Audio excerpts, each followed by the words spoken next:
Meron nga palang bagong bukas na food bazaar dito sa GMA Cavite. At dito nga lang din po pala sila nakapwesto sa New Star. At dito nga ay may nagtitinda rito na Dubai Pistachio Chewy Cookie na sa halagang 70 pesos ay matitimusan nyo na.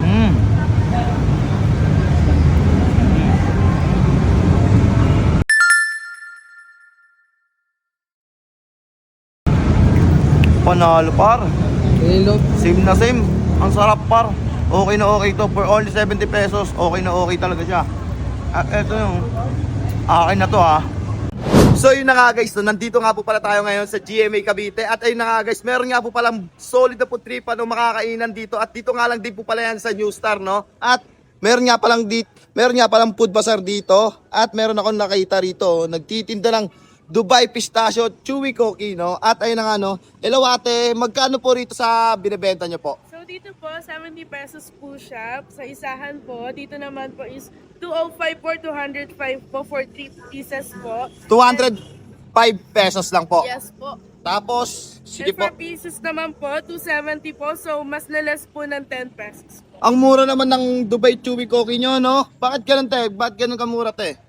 So ano po, mura po siya kasi to be honest po, homemade po yung mga dinapeta po namin product. So mas nagiging less din po siya sa mga binabayad po or yung work po na binabayad. And then mas mura po siya kasi to be honest, hindi po namin tinitake advantage yung pagiging trending po niya. Ayun, no? Grabe. At ayun na nga, guys, no? Eto nga rin po pala yung nagtitrending ngayon, no? Pero dito, isa ito sa mga mura, no?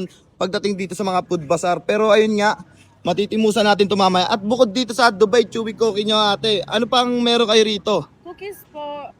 So meron po kaming classic, meron pong s'mores at meron pong red velvet. For classic po, 35 pesos po. For s'mores, 45. And for red velvet naman po, classic. Ang mura naman din, no? At ano to, te? Meron din kayong mga pwesto rin, te?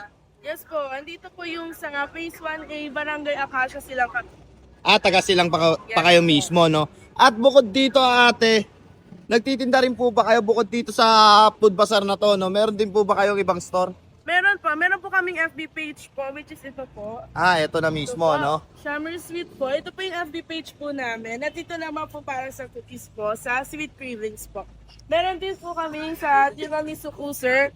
May tiramisu rin pala kayo, no? Yes po. Ito na yung kalaki. Yes po. Ito po siya. 60 pesos po siya each. And same shop lang po sa Swimmers.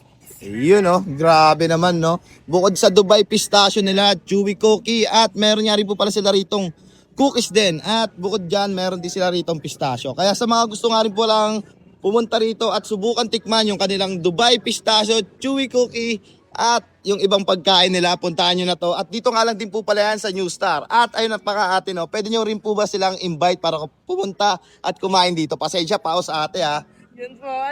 We are all inviting everyone po to visit our food summer bazaar here in New Star GMA Cavite. Sige po.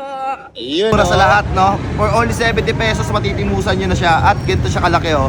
Halos kasing same lang ng iba, no? Nabulol pa ako. Pero ayun nga, timusan na rin natin para hindi na tumagal sa video at hindi kayo maumay. Ayan, guys, oh.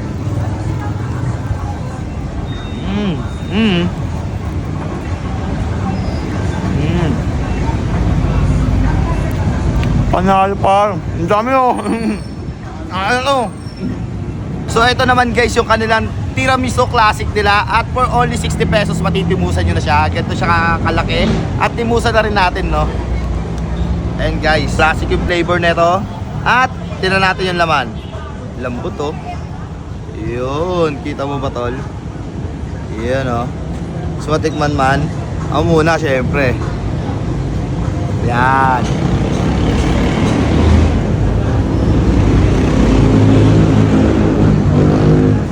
Bisa par, legit. Sulit na sa 60 pesos, no? Akin na rin to tol, hindi na kita bibigyan. Eh no,